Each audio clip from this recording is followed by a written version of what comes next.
Marv told me to tell you hi. I think he did your show a little while ago. He did. He called in. Yeah.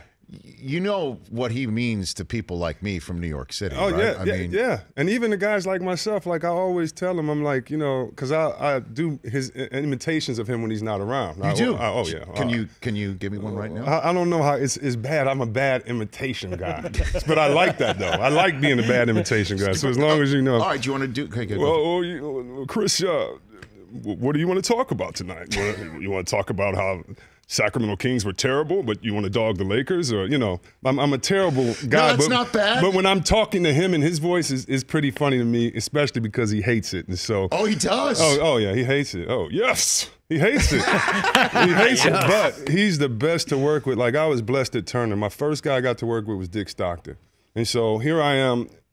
I know his voice. Actually, you know how it is. When you're young, you think the commentators are the reason why your team wins or loses. Yes. You know, and so growing up, I hate Dick Stockton because every Celtic game would come on. Oh, I don't like Marv because every game is so. Getting to work with these guys and really getting schooled through them and going through the school of hard knocks with them, how they like things and be professional in this. I need to know this, that.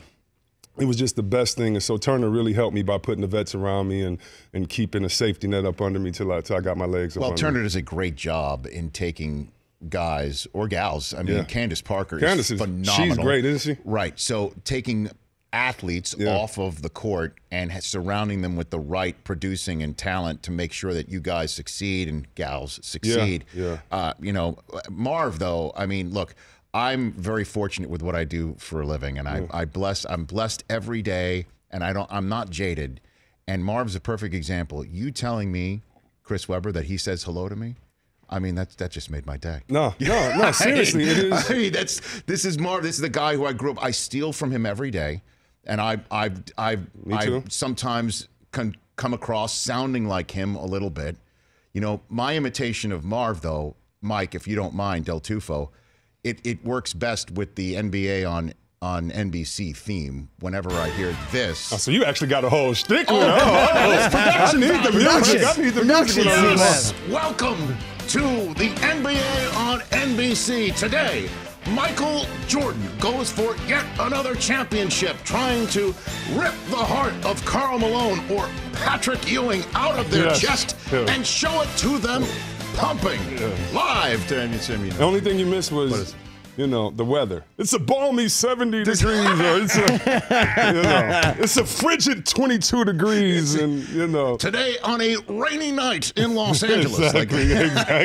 He's the best, man. And what's so funny is now I do all my prep on like an iPad where I can write things down with this pen and stuff, and I have my papers. But Marv, I don't know how he does it. He has literally 100 papers, and anything I say, I've tested him in games before. I'll be like, there's such and such mom. Bah! His mom is da-da-da-da. He's got it written down? Any information. Most of it's in his head, or he has it in some type of crazy notes that he's had. But his context, like, you know how we all get into these fun arguments that no one will ever win. Who's the best this? Who's the best that? Sure.